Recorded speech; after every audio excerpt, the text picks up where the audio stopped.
Today's video has two stories for your entertainment. The first is cute and hopefully makes you chuckle a bit.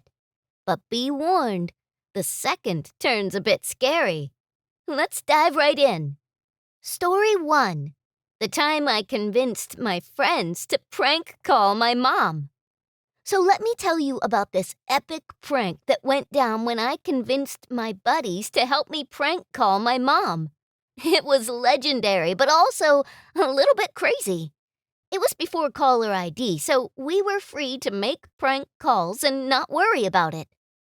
All right, so I was hanging out with my pals Ben, Jake, and Alex, and we were brainstorming some wild ideas to spice up our day.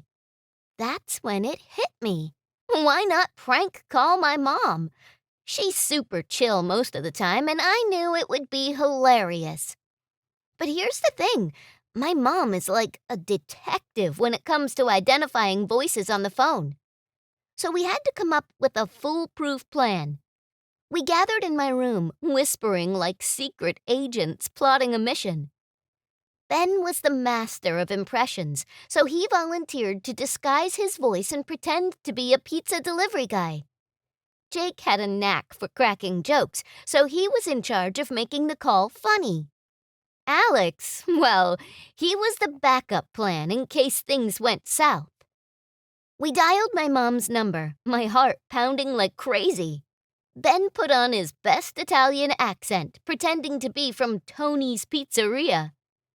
Jake was stifling giggles in the background, trying to hold it together, and then the phone rang. "Hello?" My mom's voice came through the line.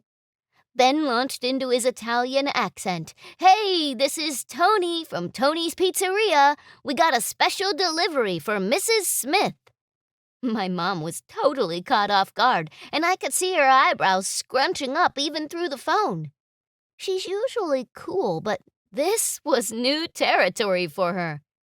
Jake jumped in, doing his best to keep a straight face. "Yes, ma'am, we have your order of the world's spiciest pizza with extra hot sauce." At this point, I was trying so hard not to burst into laughter that tears were streaming down my face. Alex was clutching his stomach, almost rolling on the floor. But then my mom, being the awesome detective she is, started getting suspicious.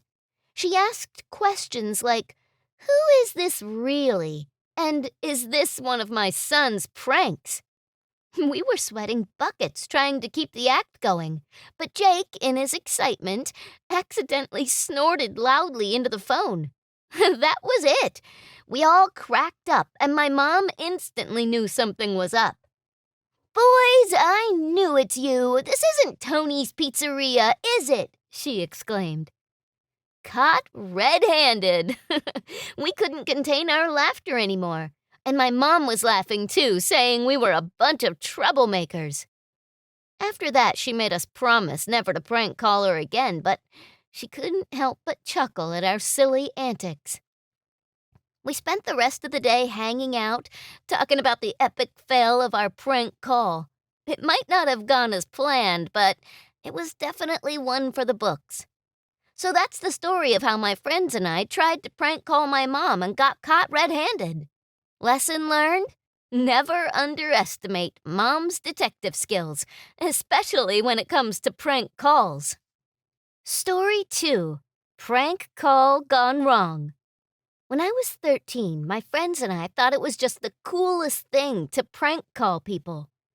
I had the perfect Bert voice, as we called it, and I was always the one put up to talk. One night we prank called a random number from my cool new cell phone. Normally, people would laugh or get pissed and hang up halfway through my script. We called a number and a man answered. I did my whole spiel about how I was Anita Johnson and how I'm looking for my boyfriend or some stupid stuff like that. Anyway, the guy just went with it and played along until finally my throat hurt from my Bert voice. I finally was just like, "Dang, I can't do the voice anymore, dude. We're 13 years old and we gotta go." He insisted on talking, and we ended up talking for a few minutes. I was kind of the chubby one, so maybe I kept talking to him because it was male attention. Anyway, it turned out he lived out where I used to live, and he was like a 40-year-old man. He told me about how he has all this money and boats and a jet ski. Anyway, I ended up getting off the phone. The next day was the 4th of July, and he called me to ask if I wanted to go out on his jet ski. He kept making comments about how he would go slow until I got comfortable, but he really wanted to go fast because he wanted me to hold on to him tight. I felt really uncomfortable and declined. He called or texted me every day saying he just wanted to talk or asking me to go eat or to the movies. Most of the time, I never answered. One day, about 2 weeks into him calling and texting me, I was at a guy friend's house and he heard my friend yelling at me to get off the phone. He flipped out and threatened to come get me and take me to his house. I got really freaked out, so I finally told my parents. My dad took my cell phone and texted him, telling him that I wanted to come over and watch a movie. He got so excited. He was creepy as hell, just never sexual. My dad pulled up with a baseball bat and threatened to beat the shit out of him if he ever contacted me again. I was banned from prank calling after that. Phew, that one did take a scary turn. How would you handle it if your friend was texting a stranger like that? Let me know in the comments. And until next time, keep the conversation rolling.